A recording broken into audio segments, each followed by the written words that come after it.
But my question was, now you're going to laugh at this. Okay. Okay, this is a good story for you. I cremated her because she wanted to be cremated. And for 12 years she used to fish with her boyfriend at Pigeon Lake. So when she died, I had no clue where Pigeon Lake was, so I said to my husband, I don't know what to do with her ashes. So I went to the funeral parlor and I said, could you please put her ashes in half in one box and half in another? And he looked at me kind of strangely. So I brought both boxes home and I talked to her in the car in both boxes. It sounds crazy. And when I got her home, I put half her ashes in our back garden. And then I thought, for grandchildren's sake, I'll put the other half of her ashes in a wall. So Dave was out gardening, and he said to me, Diane, I have a question to ask you. And I said, what? He said, I'm digging in the garden here, and which half? Where's my mother-in-law? Yeah, which half of my mother-in-law am I digging up here, the top or the bottom? She always had a thing for Dave. But I've always had this horrible feeling that she's angry with me because she never wanted to go in a home. And she said, promise they'll never fill me with drugs. And of course, as soon as I brought her to emergency, they filled her with drugs. They filled her with drugs, and I never got her back. And she wouldn't talk to me after that, wouldn't look at me. And it was a terrible 4 years for me with the guilt and the pain that she felt, I felt. So I'm just saying to you, how do I get over this? Is she angry with me? Okay. Do I put her back together? You never did put her in Pigeon Lake? No, because I still don't know where Pigeon Lake is. Does anybody know where Pigeon Lake is that we can tell? Jeff knows. So where is it? Bob Cajun, over by the Kawarthas. Of course, yes, that's probably where she went fishing for that 12 years, but I just never caught on. So I think she doesn't want to send me a sign, or there's no afterlife. I don't know. Well, I'm hoping there is. Well, far be it from me to convince you, but don't worry about that. But if you do, you do. The guilt thing you're in total control over. Did you do anything for the wrong reasons that she would be angry for? And did you have control over what was done? But she thought I was in control. Okay. I'm an only child. Listen, whatever that time frame is that she's in the hospital, in the emergency department, and if she lives a day or two or whatever it is, that she may be under the belief that you could have stopped it. But I'm asking you because the guilt that you feel does not come from your mother. It comes from inside you. So you're putting it there, and you're letting it fester. So I'm asking you, did you do anything within your control that would have tipped her off? I think I was always tipping her off. Okay, you're just not going to work with me here. But your intent was to help her. Intent is everything in life. Okay? Remember that. If she had issues, she had issues.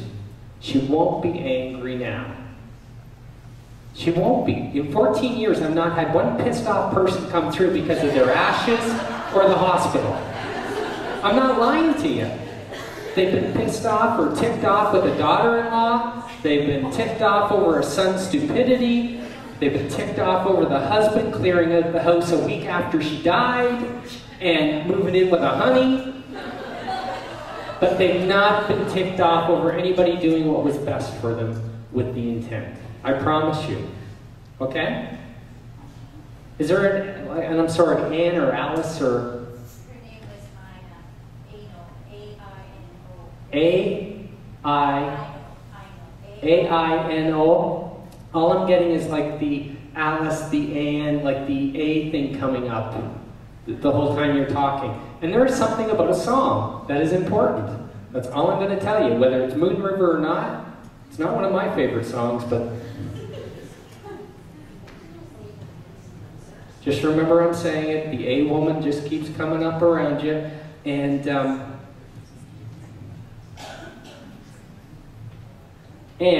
that's your husband, Dave? Hold on. I've seen you or met you. No? Look familiar. I need to go back here for a minute. Dave? Is it Dave? He's not as big a skeptic as you think. It scares him. He's had experiences and won't talk about it. So I can leave him alone. Good idea.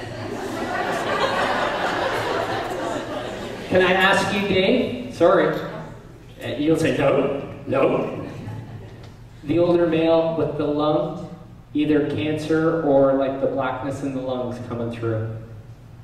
Older male, think of father, think of uncle, think of like one generation above you, because I didn't go into details yet what this means. And where's the ST connection come in name-wise?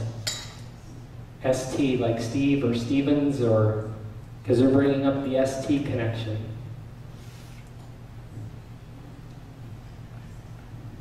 Where would the emphysema or the lung cancer come in for the older male? Because he's standing behind you.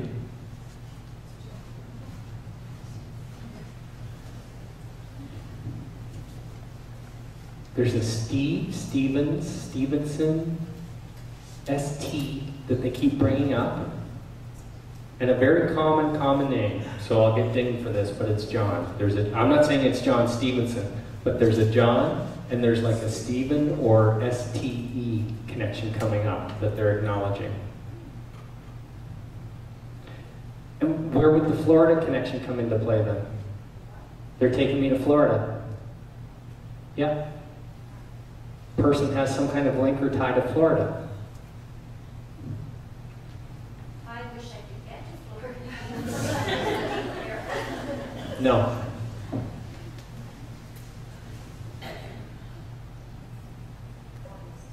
I believe you. I don't believe him, but I believe you. No, I do believe him.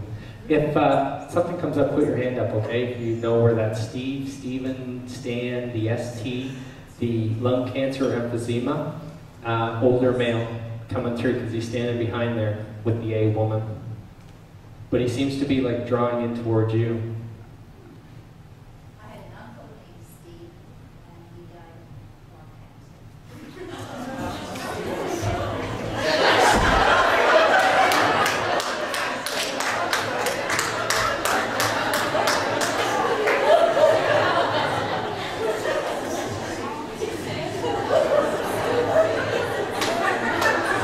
I just want you all to know, at break, I cannot drink alcohol. But as soon as this evening is done, I'm going next door for a drink that won't be vodka and water. That's too funny. So he's an uncle, and his name was Steve, and he died of lung cancer. Was he a nice guy? Okay, because he seems like a nice guy coming through, and he's got the patience of Job. I don't. But for some reason he keeps pointing to Dave, or drawing attention to Dave for something. I am curious, what the move? Why would we talk about move or boxes? Because they keep bringing that up. A move or boxes, like boxing stuff.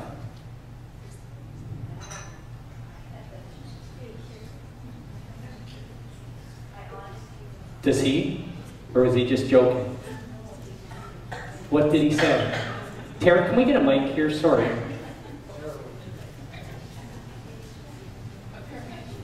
What would Dave talk? Humor me, Dave. Talk. Right in the end. Humor me. If I said move or boxes, why are they bringing that up? No idea what you're talking about. You just said something to them. I just wish I could read lips. Well, one of the people beside me are in box situations where they're moving from house. And they come with you, or you? Yeah. She's with my son. So she's like a daughter-in-law, whether she's married to him or not? Yes, yes. And you're moving? Yes. You're boxing? I moved from my house into his house, so all my stuff is in boxes in the house. My God, you're living in sin? Yes. Again. So that would be the boxes in the move that Uncle Steve's talking about. But my mom is in, and we did sprinkle some ashes in Florida. And is Anne passed? Yes. And were they her ashes? Yes. In Florida? Yes. I love her. You're not off the hook. You and an uncle you forgot about. And what are the chances that I would bring up the A female name, I would say the name Steve with lung cancer, I would talk about a move with boxes, and I would bring in the Florida connection that wasn't about a trip, like a vacation, because you said, well, I'd love to get there, and I'm like, no. So I don't know what else I said that doesn't make sense. I don't think a whole hell of a lot. So you come to your own conclusions if there's life after death. I'm not trying to jam it down your throat. Your mom is not angry with you. You technically should not have guilt. But I think that's the type of person you are, and that won't be the only situation that you have guilt over that you put on yourself. So you have total control to release the lever and say, you know what, I'm a good person. And I do mess up once in a while, but I'm a good person. And if you don't let yourself off the hook, that's your doing. I did my job. And I wasn't prepared to get into the message at this point. But the A woman is very strong, and the Steve is very stubborn. So, speak into the mic just for a minute, honey. What's your first name? Shelley. Shelley. How's your left side fallopian tube or ovary? It was stuck. It was what? Stuck. Stuck? I don't know what it means. What? You don't either. There was a problem? I had a hysterectomy, and he said my left ovary was stuck.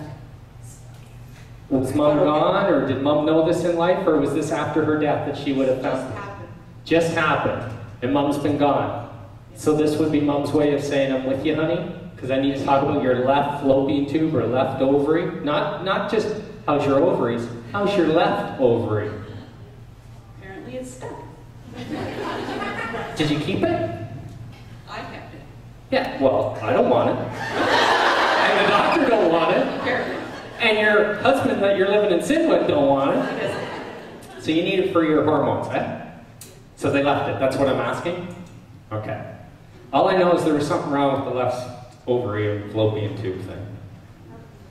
Listen, Toro bowl when I see colon cancer. So I have a question then. Oh, go for it. Don't give details like your mother-in-law who's not your mother-in-law. I actually don't really have words for the question. So. Well, send it telepathically and find the words, because I won't.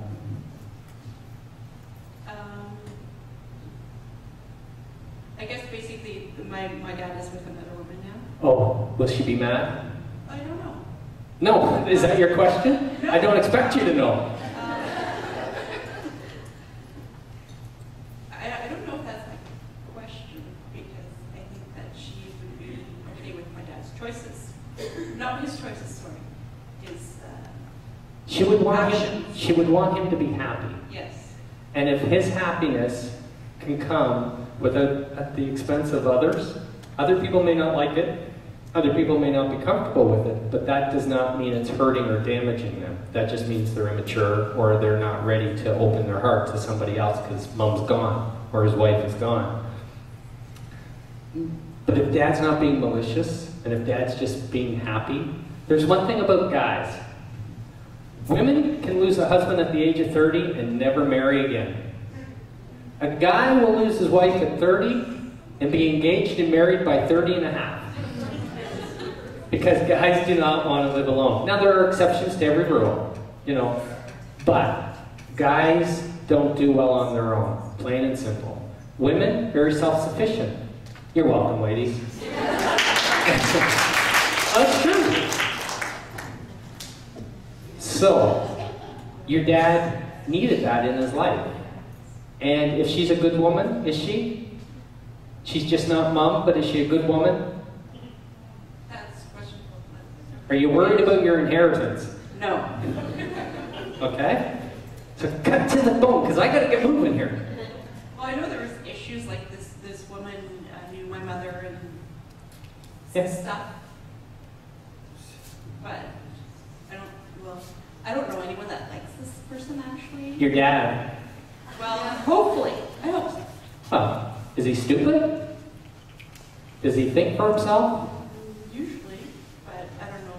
It was pretty a tough situation, so I just hope he's in his right mind. Now you're here with your in-laws, but I want to ask you, is there anybody on your side of the family or friends you have that don't care for your boyfriend, fiance? No. I don't know. Okay. Because not everybody can fit the bill. Was there somebody for you previously that you were either married to or long-term with? Yeah. And you have the same friends now that you had then? I promise you, there will be one person that liked the first guy better. Doesn't mean the guy you're with now isn't great.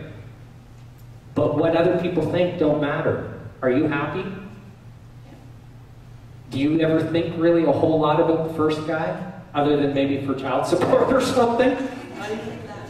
Okay. So, if your dad's happy and can make choices as an adult male, let him. Oh yeah, I'm fine with that. I just hope that the past between my mother and this person isn't. Your mom will be fine with it, I promise. Okay? She talked about your fallopian tube and not your dad. So, promise. Okay? Everything's hunky-dory over there. That's what you're going to get from all this when we're done.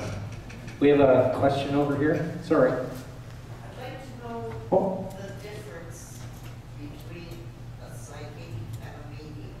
Well, mediums are far better.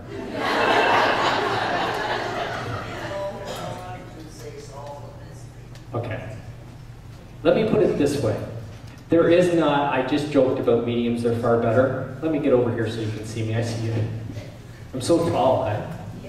Yeah. One isn't better than the other. Well, I do speak better. What's the difference? You didn't, I said it. That's why I want to be very clear about this. They're different. They're just different. So, I would compare it to all mediums have to have psychic ability. So you first have to have that intuition and the psychic and be able to read the energy and be open. But then it's like a step up, and that's not a betterment. That is like, think of a doctor. And before you become a brain surgeon or a pediatrician or urologist or oncologist or whatever you want to specialize in, you have to start as a GP and learn the fundamentals. And then you move up the chain of command. A GP is not less or not as good, they're different. A psychic will read your energy, will read your health issues, will read the energy you're putting out. A medium will get it from the dead people. And that is the difference. One is not better than the other, they're just different. Unless you're a medium, and then it's better. But a lot of psychics hang the medium thing out on their little signs and in psychic fairs, so be careful. I seen a sign today when I was out driving around. There's a psychic fair coming to town on October 8th weekend or something at the Voyager. What is Tara? Where is she? What is the Voyager? Is that a crappy hotel? Yeah. What the hell's wrong with those people? At least you get top-notch entertainment here. Anyways, what I want to say about the psychic thing, if you went there, you will see a lot of people that do a lot of different things. And it's not good, it's not bad. But I always say I'm a one-trick pony. People say, do you do tarot? No. Do you talk to spirit guides? No. I get your dead loved ones. Pretty good trick. But that's all I do. Whereas other people will put that medium tag there because it draws people in, and then you have the reading, and it turns out nothing but a psychic reading, which is not bad, except you wanted a mediumship reading. So be aware of that when you go to these psychic fairs. It's not that they're crooked, it's called marketing. You know, and then maybe just not as honest as some people, that's all. Did I answer your question? He's got the mic there, I need you to. Okay, I don't need one. Wow. You say that you see dead people. Right now, are you seeing a bunch of people standing behind Because you said you saw Uncle Steve standing behind. Well, because she told the whole story of her mom, and I really couldn't give her a whole lot of information from her mom because she did the big sin and told me not everything, but a whole hell of a lot. But right now, are you seeing? No, because I'm just talking, and we're going to be breaking in about 3 minutes, so I'm not seeing that type of thing. If they want to come through and grab me, I'm totally open to it, obviously, but I got to go through the proper things here, and then when we come back from the break, hopefully we'll launch into the readings. Yes? Can you hold just for a second? Just so everybody can hear you and I don't have to repeat it. Speak right in, hold it right up to your mouth. Okay. Do you ever have a time when you're doing a reading for someone where, I don't know, I heard something about if someone really, in your lifetime before they passed away, didn't care about you or didn't love you, that they wouldn't show up? No. Sometimes it's the complete opposite because they have something to make right. And you would never have thought they'd show up, and they're the first one at the door to apologize or to say how sorry they are or how stupid they were, but they get it now. So those types of things, they can be, it's like non-believers. I use, who did I say? Oh, Darlene? Is that your name? Sorry. And I said, if she dropped dead, you'll hear her because she's got that magnetic personality. But a lot of people would think if Dave dropped dead, he'd hightail it to some bar or to some club where his friends are, and he wouldn't come through here because he didn't believe in this stuff. But it's people like Dave, when they die, that are the loudest coming through a lot of times because they want people to know they were wrong. Wrong. So there's no reasons why, And time frame doesn't play a role. A lot of people, I'll end it on this and then we'll take a quick 10-minute break, pee, smoke, and drinks. And then come back so we can get started by about 25 after to get a good hour and 5 minutes or so into the readings because I might need that time. But people often think time, does that make a difference? Like if somebody's dead 50 years or if, because a lot of books you read or Sylvia Brown books, she'll say, oh, you got to wait 2 years or whatever the time frame. I don't read her books, so I don't know. But I know she will often refer to time frames. That has not been my experience, and I've had 2 occasions this year already. One was a telephone reading, and one was in office last week, a week ago Wednesday. And in both cases, the telephone reading, the woman had booked, and I knew she had stage 4 breast cancer before she called because I did an in-office reading for her and her husband. And so I already knew those details and I remember that type of thing. So when she did the phone reading, I'm like, oh God, I hope she's kind of level and I don't have to give her bad news or she doesn't ask. And she got on the phone and I said, Linda, how are you? You don't sound so good. And she said, I'm not good, Chris. My brother just died 2 hours ago in the hospital and I just got a call from his wife about 10 minutes after he passed. And I said, oh my God, I'm so sorry, let's reschedule this. And she said, no, I booked it for this date. I believe it's happening for a reason. I'm okay, let's do it. Well, her brother came through. I thought it would be her dad.